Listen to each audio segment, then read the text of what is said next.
So today we're with Michael Dornbrook, an investor in games and a longtime expert in the field. Michael, why don't you introduce yourself? Hi, Mike Dornbrook. I got started in the industry actually in the 70s, so I go back quite a ways. Some friends of mine at MIT wrote Zork on the mainframe as just a late night hack. And in '79 they decided to start a company, Infocom, to actually take it to market. And fairly quickly asked me to help. So one of the reasons they asked me to help is because I actually didn't play games, and I was one of the only people they knew who hadn't yet played Zork, and they wanted somebody to attack it fresh. So they started paying me to play Zork. Within a few hours, I was hooked, and I didn't want them to understand that they didn't actually have to pay me anymore because I certainly could use the money. So anyway, I ended up being paid to test Zork 1. As I did that, I got to know the game inside out. So as the game started being sold, and it was a hit, but 4,000 copies were sold the first year. At that point in time, that was considered great. Of those, we got 700 warranty cards back, and quite a few letters. And often people were begging for help. They had gotten 20, 30 hours into the game, and they were stuck, and they needed a hint. Most of these people, I noticed, were wealthy. If you think about who had a computer in 1979, they were all in the wealthiest zip codes in the country. 10% of the warranty cards had MD after the name. And I thought, there's a business to help these folks.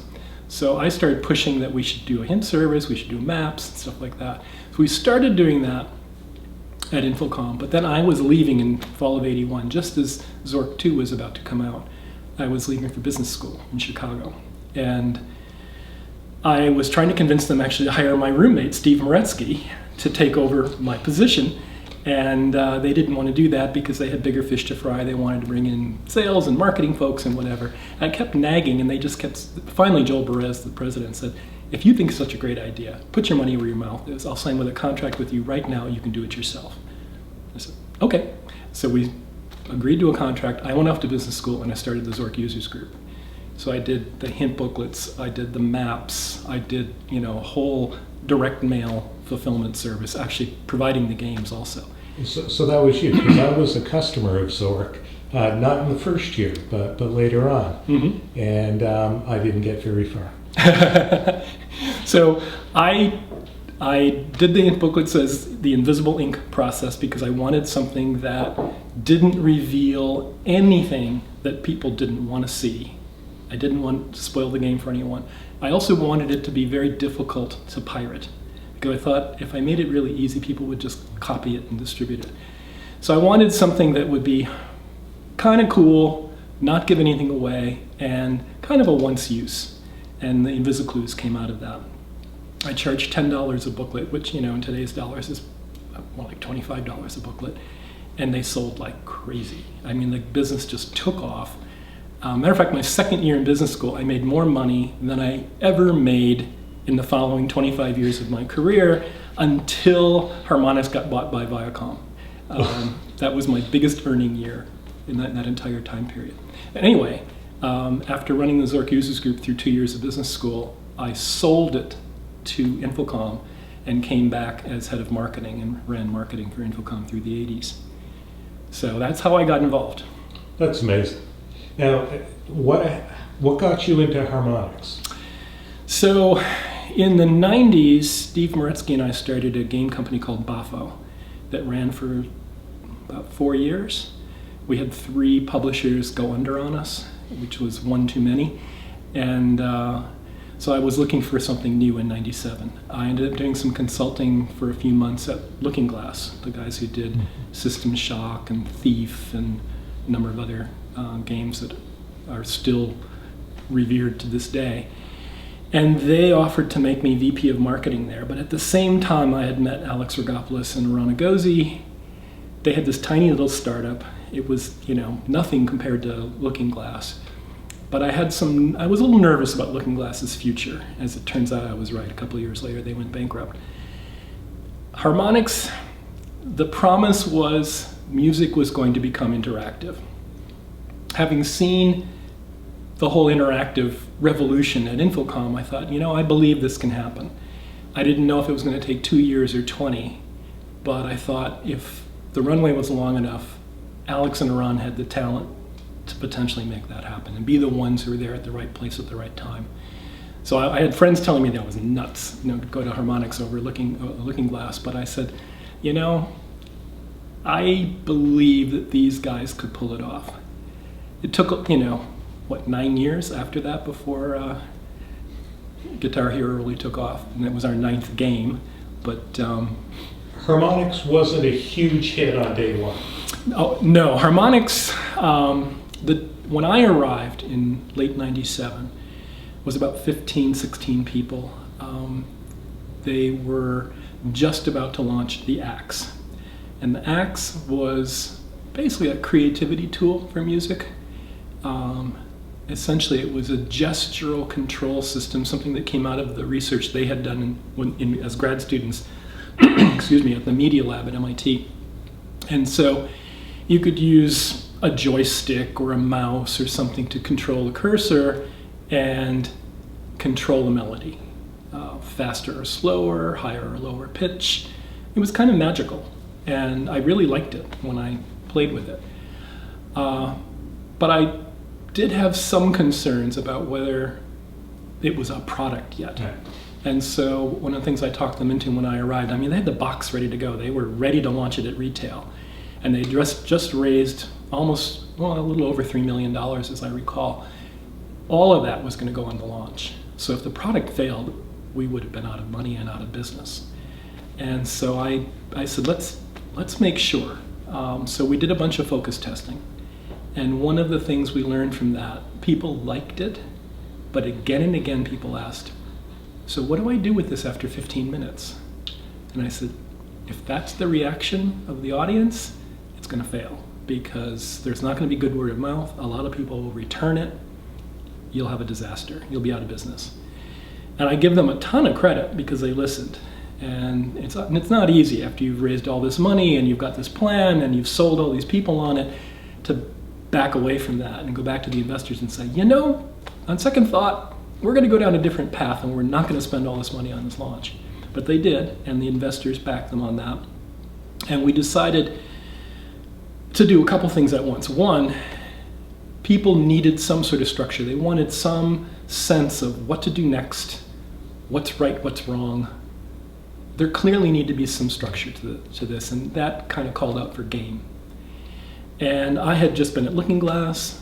Greg LaPiccolo had been audio director at Looking Glass, came out of a band, I'm blanking on the name of his band, Tribe, and had been the bassist, songwriter, one of the key guys in this band, had toured for 10 years. He knew music inside out, had been audio director at Looking Glass, but then took over the Thief project. So he'd also managed a big game development project.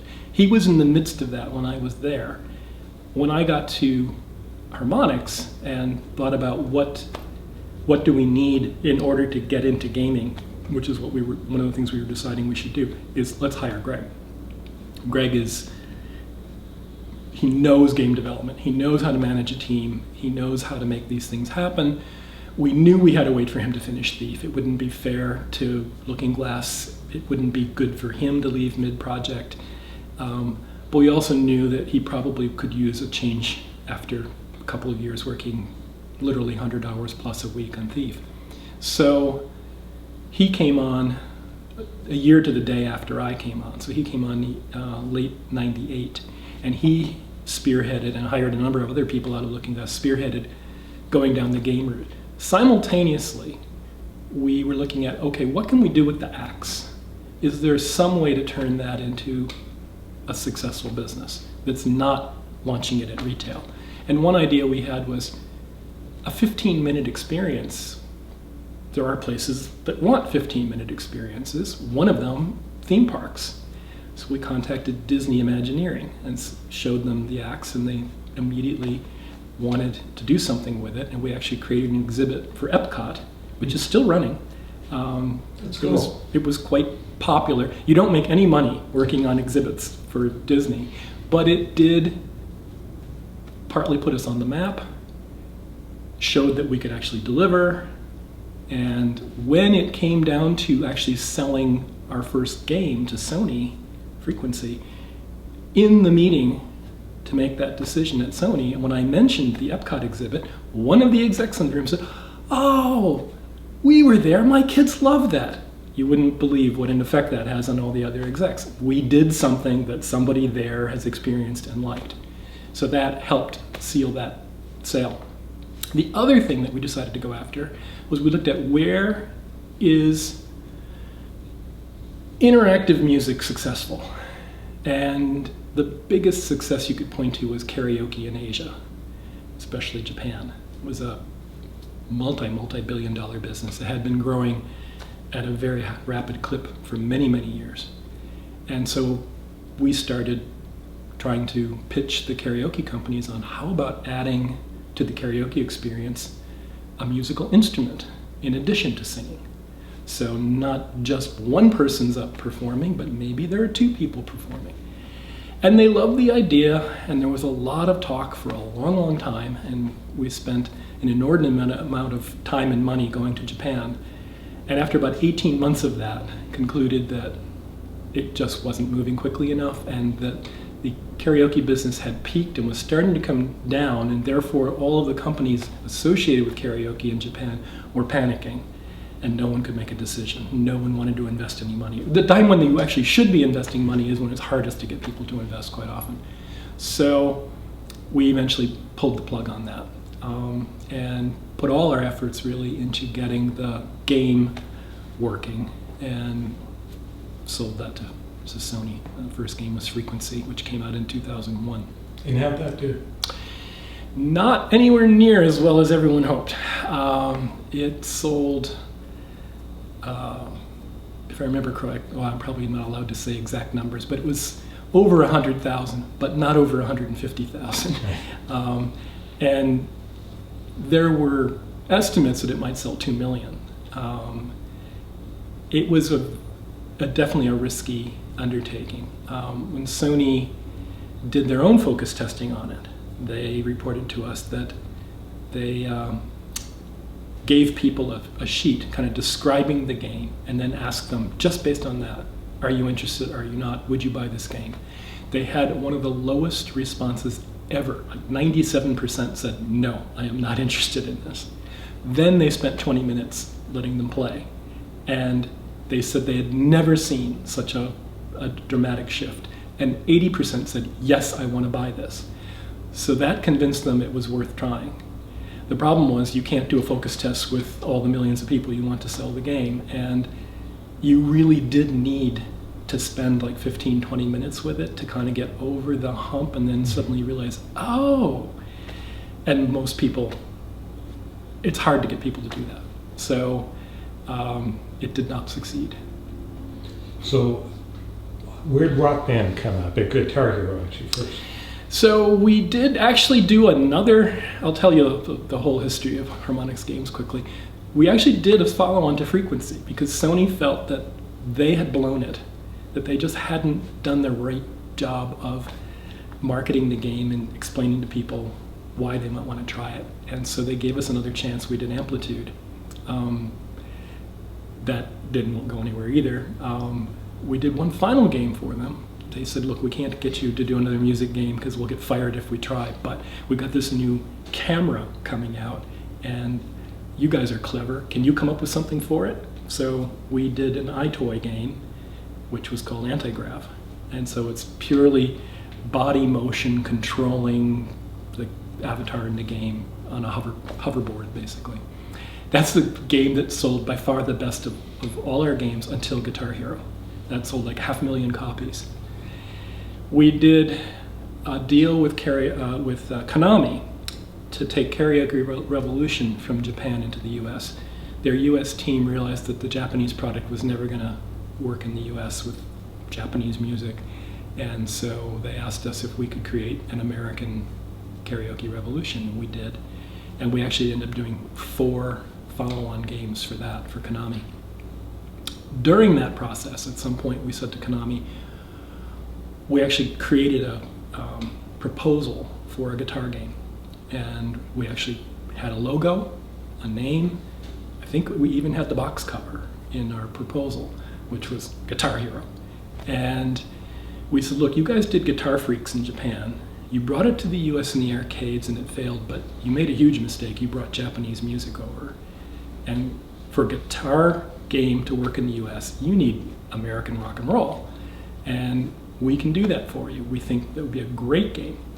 The Konami team in the US was 100% in favor of doing this.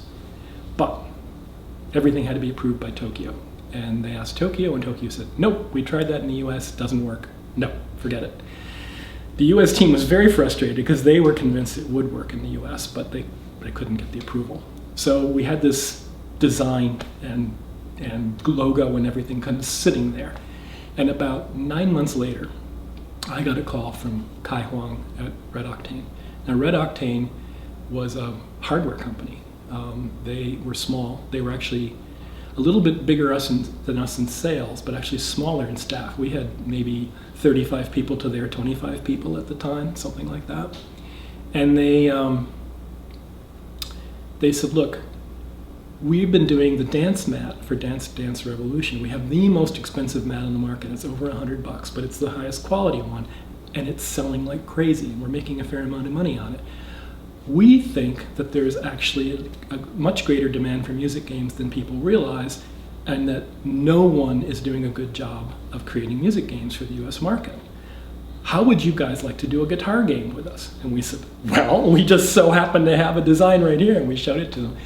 So because we were so far down the road already on that, and because all of the work we had done for frequency, amplitude, carrier revolution, all of that work, building that engine, also the team experience that had built up over time, meant we were by far the most efficient team to do a game like that. So we literally did it in 9 months on a very low budget. I mean, far less than, I'll tell you, $1.7 million budget, which for a console game at that point in time was ridiculously cheap. What year was this? This was 2005. Wow. So we got to a point, we didn't actually have very high hopes for it because Red Octane had never launched a game before. They were not a publisher of software. For someone to make that leap from making hardware and distributing it to making software is non-trivial. And they didn't have much money to market it either. So, chances were it was probably going to fail. I remember at some point arguing with my lawyer as we were working on the contract, he was nitpicking some stuff, and I said, why are you even worrying about this? This game isn't going to go anywhere anyway. He reminds me of that to this day. But we did get a very good contract out of it because we were really much more of a partner than your typical publisher developer relationship. And we pointed that out to them and said, look, we're taking a risk on this, we're taking a risk on you, we want to be treated as a partner, and therefore we want a different contract than is typical between a publisher and a developer, and we got that. So, so I've lost my train of thought. Ask me another question. So you've done the deal with Red Octane, and it's going to go live. Okay. I can tell you a few stories about this. So by summer, especially late summer of 2005, we started realizing we had something that might be kind of special. The budget was so tight. There were things that we couldn't put in it that we really thought it needed. We really thought it needed some more songs. It had, as I recall, it was going to only have 25 songs initially, and we said, we really have to put a few more songs in here. And we had an argument internally. I mean, we did not think of this. We thought of this as a single-player experience. There was not a two-player mode as of summer. And some of the design and some of the team was saying, we really need to put some sort of mode where more than one person can play. Play against each other or whatever. And there was a big argument about it because it was going to cost more money, and Red Octane didn't have the money. Harmonix had been very, very good about never going over budget on time or money. But we actually decided strategically to make an exception and throw some of our own money in to make the game what we thought it could be. And so we ran a few $100,000 over budget without really changing the deal with Red Octane at all, just to get those extra things in. And one of the things we put in was that more than, the two-player experience, which was incredibly fortunate because what it ended up being was a party game, which we never anticipated. And that is what really made it go viral, is people would have someone over, play the game with them, they'd go out and buy a copy and invite other people over, and it just mushroomed from there. But backing up a little bit more, one key moment was September 2005. The guys from Penny Arcade, Gabe and I'm forgetting Tycho, were at MIT giving a talk. And we got wind of it. MIT's a mile away from Harmonix. And like the night before, we got in touch with them by email and just said, hey, we hear you're going to be right down the street. Would you like to come over and see a new game we're working on? And they were fans of our previous work, so they did want to come over, but they kind of warned us they were only going to have about 15 minutes. So they came over, as I recall, early afternoon. Early evening, we were starting to wonder when we could push them out the door. They fell in love, and they went nuts over it. The next day, there was a cartoon and a major editorial, and then for the next 2-3 months leading up to launch in November, constant referrals to it. So they built a fair amount of interest among that core user base that reads Penny Arcade. I went to that site. Red Octane, when they launched it, well, first of all, I believe there were only 2 retailers who took it, and there was only one significant retailer who took it, which was Best Buy. And Red Octane had made 100,000 units for launch. They, by the way, the 2 founders, Kai and Charles, mortgaged their homes in order to get the money to buy the inventory. Yeah, it was that tight. So they have 100,000 copies. Only 8,000 had been taken by retail, and the vast majority of retailers were refusing to carry it. I mean, it's this big box. They're used to having these little tiny boxes on the shelf, so it was going to take the space of like 50 games. And all the retailers were like, forget it, no way. Best Buy gave it a try. One of the things we did, and this was kind of breaking our contract a little bit because we weren't really supposed to do any marketing ourselves, but I did run it by Kai. We had a fan base, and I had been responding to them for years. Any email that came in from a fan, I would respond to. If I had to stay till 1 in the morning, I responded just because I felt it was important. Having run the Zork users group, you can't just ignore a fan and blow them off. So I'd always respond. Often people would be amazed because they'd written to other companies and not heard anything back. So we had this group of fans. They were begging for us to do more of the kind of game they really liked, something else like frequency and amplitude. And with Guitar Hero coming out, I said, look, we have something coming. I think you're going to love it. We need your help. Best Buy is going to have these. If you could go into the store and find some way of getting the staff psyched about the game and up to speed on the game, if you can, get it set up, play it, and I'm sure you're going to love it, but I'm sure you can also get other people to love it. People did. And I said, please share your experiences here. So people started say, I went to such and such store, I played for 3 hours, I got the assistant manager all excited, a whole bunch of people gathered around and watched. They sold a bunch of copies while I was there, yada, yada, yada. And they were sharing their experiences. Then the word started spreading within Best Buy. We heard that there were store managers telling other store managers, hey, if you open a box and put it on the floor, you'll sell 40 times as many copies. Literally.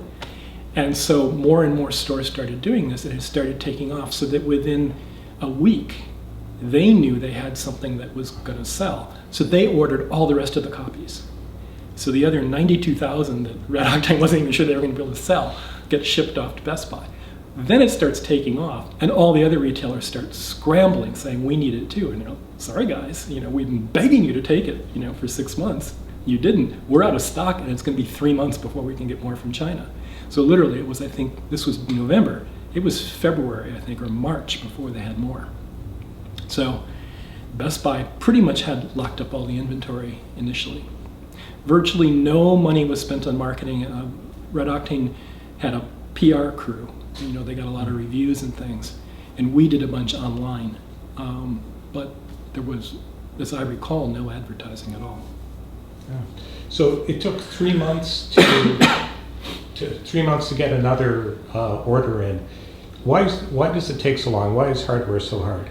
Well, first of all, it's made in China. So just transporting it from China to the US warehouses, then distributing it to the retailers' warehouses, then them distributing it to the stores, is a month, easily. Could be even longer. That's kind of expediting things.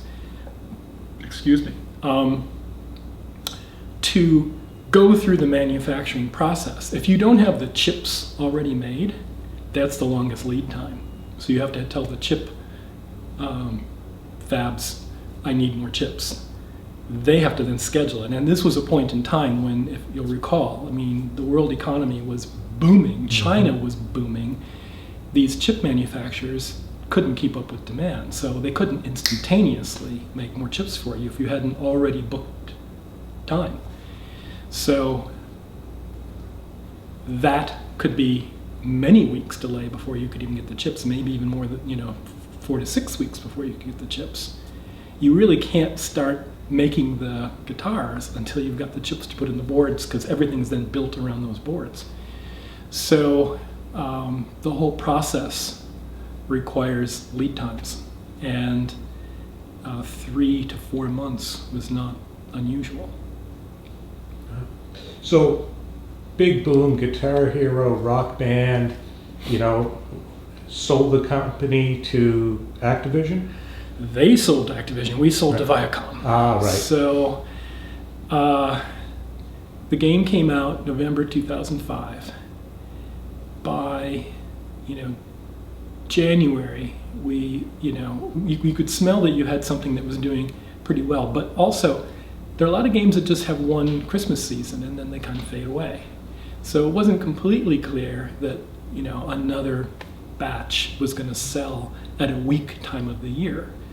Come, February, March, when that new batch arrived, and those sold out almost immediately. It was like, okay, this, you didn't really know what the demand could be.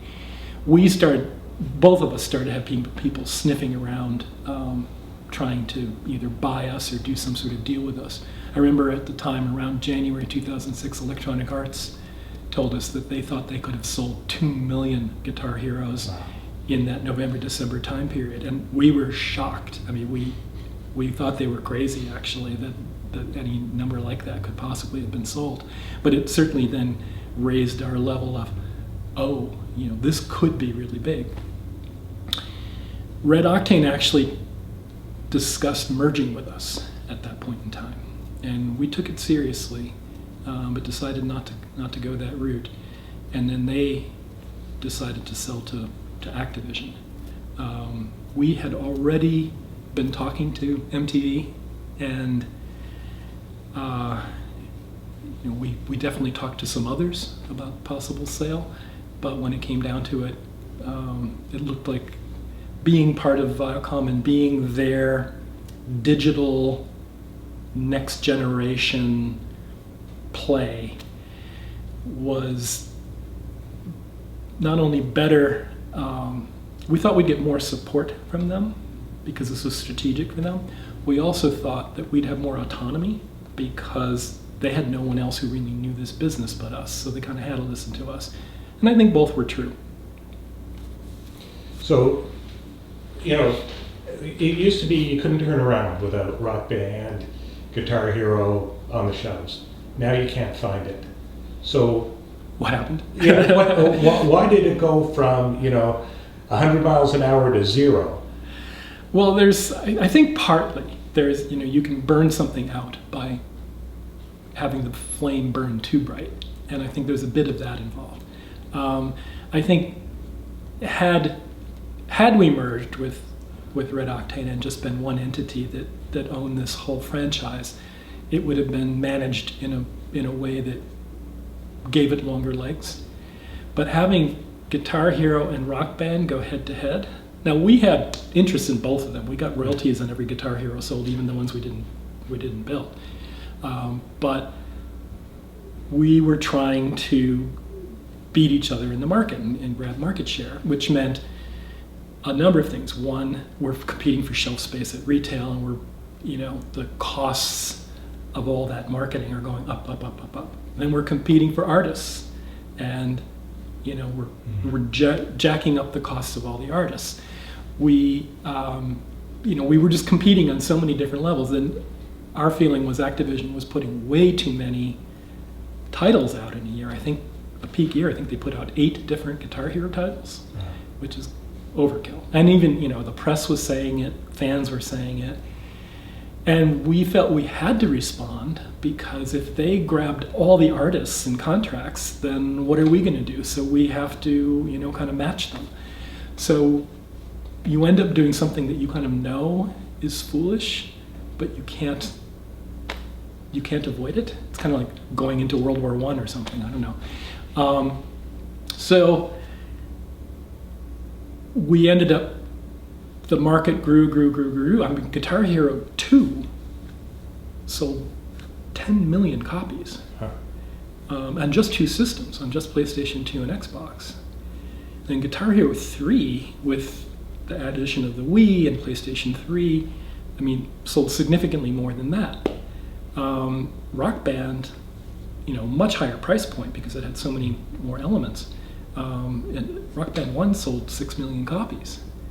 It's a $1 billion franchise in like 14 months. That's unheard of. And Guitar Hero broke the record for sales in the video game industry, and then Rock Band right after it broke that record for fastest video game franchise to reach $1 billion in sales. And you get something like that going, and then a new one comes out, and the retailers kind of constantly raise their expectations, and they say, I want 4 million units. And you're like, whoa, geez, because it's not a one-way sale. It's not like you sell 4 million units to retail and say, hey, if it doesn't sell, it's your fault, your problem. No, they return anything that they don't sell. So you're taking the risk if they don't sell it. And so we had, we'd hold them back to some extent, but still, if they're asking for 4 million, you're going to make a fair amount of that, right? So when it does finally reach its limit, you can run into problems. And the time when it was kind of reaching its natural limit was also when the economy collapsed. So fall of 2008, there's, a meltdown. If you're going to cut spending a little bit, maybe pay off your credit card bill, nervous about your job or whatever, what are you going to cut out? The most expensive video game on the market? Maybe buy a less expensive video game? So sales definitely fell for both in that Christmas. And then Activision had massive amounts of extra inventory, so they wrote it down in price. And the retailers said to us, look, you want us to keep this on the shelf, you got to take your price down too. Well, we have the option of taking it back and giving them all their money back, or taking a loss on what they have. You take the loss. So suddenly we have all this inventory being written down in value, and there was a very, very narrow margin on the hardware. So it didn't take much. A 10% reduction in cost meant we were losing money. So we very quickly went into a money-losing mode in 2009, 2010. So now you can't find it on the shelves, and lots of people still have, Rock Band in their homes, but they wear out over time. The next generation of kids, are they going to be able to get their hands on it? Good question.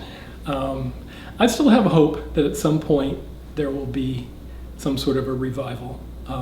It's certainly talked about. The hardware is the critical element. We were making these in the millions. When we when we were working on Rock Band, we knew it was going to sell millions of copies. So you can get the production costs lower when you know you're making millions of something. You can negotiate better deals.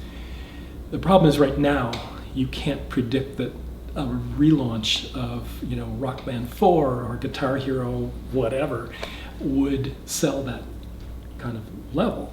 So you probably have to go in conservatively, not order quite so much, which means the cost per unit is higher. So then you've got that problem too, which is, you have to come in at a higher price point. So there's a lot of, concern about whether or not that would fly. But if they wanted to, could they pump out a few more units? It's not easy. I don't think any of the molds for Rock Band are still in existence. You have to pay to have them stored, and with no plans to make more, I think they've all been recycled at this point. And there's literally millions of dollars just in molds. These are the big steel pieces that are used to squeeze the plastic guitar bodies and drum bottoms and tops and you name it, all the different pieces that go into making those games, those instruments. That's fascinating. So after all of this fun, you left working for Harmonix and became an investor. You want to describe what an angel investor does? Sure. Actually, it's something I've aspired to for a long time. Didn't know if I'd ever be able to afford to do it, but early on when I got involved with Harmonix, one of my jobs was to deal with the investors. We had far more investors than employees for most of the length of the company. We had about 70 angel investors who had put money into Harmonix in the first few years. And I dealt with them. And you get to get some sense for what some of these people are like. And I thought, wow, these are interesting people. They're doing something that's, worthwhile. They're helping a company get going. They're getting to see some of the most interesting new ideas and some of the cleverest people, and kind of stay on top of what's happening. And wouldn't that be a great next step? So once we sold Harmonix and I was able to cash out, and I worked for 4 years for Viacom after the sale, but eventually my job was mostly protect Harmonix from craziness at Viacom, which is not a fun job. And I decided it was time to move on. And I had already started on the path of doing some angel investing and joined an angel investing group in the Boston area called Common Angels, and had made a few investments through them and said, all right, I want to do this, spend more time doing this. So I moved on from Harmonix, and I think I've invested in 60 companies in the last few years. So I think I'm 8 boards now, but I'm constantly talking to entrepreneurs. I'm constantly looking at new ideas, and it's really interesting.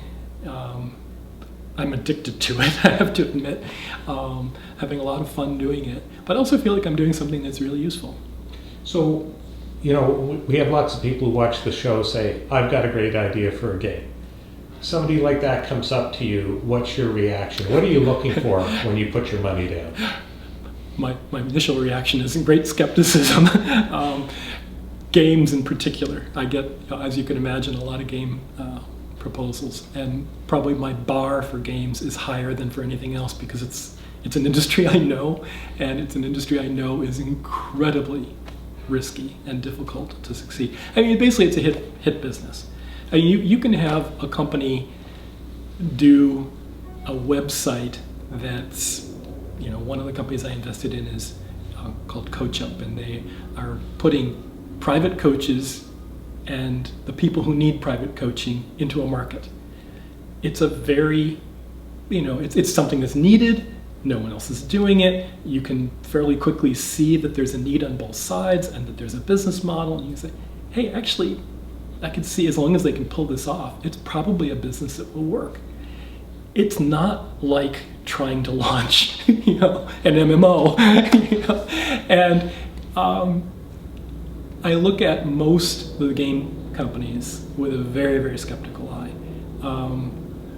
What will get me convinced? Somebody who's been through it. Somebody who's worked for some other company and maybe been through the entire process of putting a game out. Doesn't have to even have succeeded. They'll learn a lot even failing. But having gone through the whole process of launching a game that's well received at some level, at least critically, that's a big plus. Somebody who has something clever or a little different that's protectable. I mean, if you come up with an idea that as soon as somebody else sees it, they can just incorporate it in their product and there's no real way to protect against it, it's not necessarily worth that much.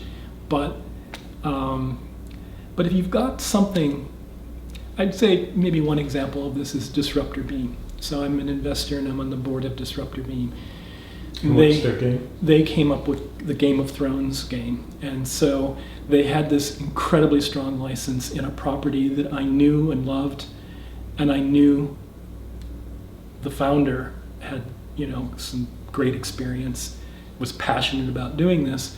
But I also could believe that if you can create a successful game on one franchise like this, folks who own other major franchises are going to want to work with you because now you're a proven commodity, you're somebody that they can trust. And so you could then create a business where you do other games based on other major franchises and you have something that's protectable. Once you have the deal for those franchises, no one else can do what you're doing. So I could believe that that was something that could succeed. But the vast majority of people who come to me with game ideas are smoking dope.